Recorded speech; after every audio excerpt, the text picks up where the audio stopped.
Eleksyon na po sa Lunes, mga kapuso, kaya dapat tama. Narito po ang ilan sa mga dapat tandaan sa pagboto. Balitang hatid ni Tina Panganiban Perez.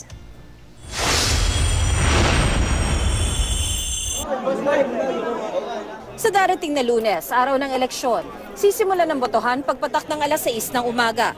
Eksaktong alas 5 naman ng hapon, isasara ang mga presinto.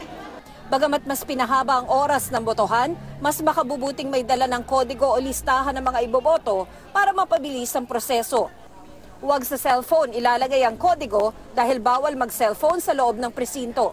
Dapat ay alam na kung saang voting center at kung saan ang presinto kayo boboto. Pwede niyong malaman yan sa Precinct Finder sa COMELEC website. Kung wala namang internet, sumangguni sa tanggapan ng COMELEC sa inyong lugar. Kung nakita na ang pangalan sa listahang nakapaskil sa voting precinct, ibigay ang precinct number at sequence number sa nakatalagang Board of Election Inspector o BEI. Magdala ng isang valid ID sakaling hanapan. Kung nakita na ang inyong record, na-check nang wala pa kayong indelible ink sa daliri, bibigyan kayo ng ballot secrecy folder na may opisyal na balota at marker. Sa balota, i-shade o itiman ng buo ang bilog na hugis itlog sa tabi ng pangalan ng napupuso ang kandidato para sa bawat posisyon. Tandaan, hindi check o X ang ilalagay.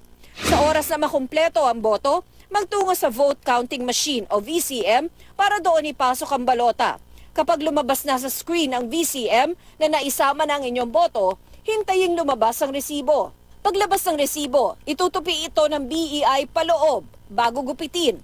Lalagyan muna kayo ng indelible ink sa daliri, saka ibabalik ang resibo sa inyo. Kapag hawak nyo na ang inyong resibo, magtungo sa kinalalagyan ng receipt receptacle. Doon nyo na pwedeng i-review kung tugma ang mga binoto ninyo sa nakasaad sa resibo. Kung wala kayong question, ihulog ang resibo sa receipt receptacle. Sakali namang may hindi pagkakatugma sa mga nakasaad sa resibo at sa inyong ibinoto sa balota, sumangguni sa BEI. Ang gagawin, papipirmahin kayo sa likod ng resibo. Itatala ang inyong reklamo sa minutes ng BEI at i-attach ang resibo sa naturang record. Pakiusap, wag na wag mag-imbento ng mga reklamo o maghain ng mga reklamong walang katuturan dahil maaari kayong kasuhan ng falsification o perjury. Ayon sa COMELEC, hindi ura-uradang ireresolba ng BEI ang mga reklamo. Itatala lang nila ito sakaling magkaroon ng election protest ang isang kandidato sa hinaharap. Tandaan din, hindi pwedeng ilabas ng presinto ang resibo. Tina Panganiban Perez, GMA News.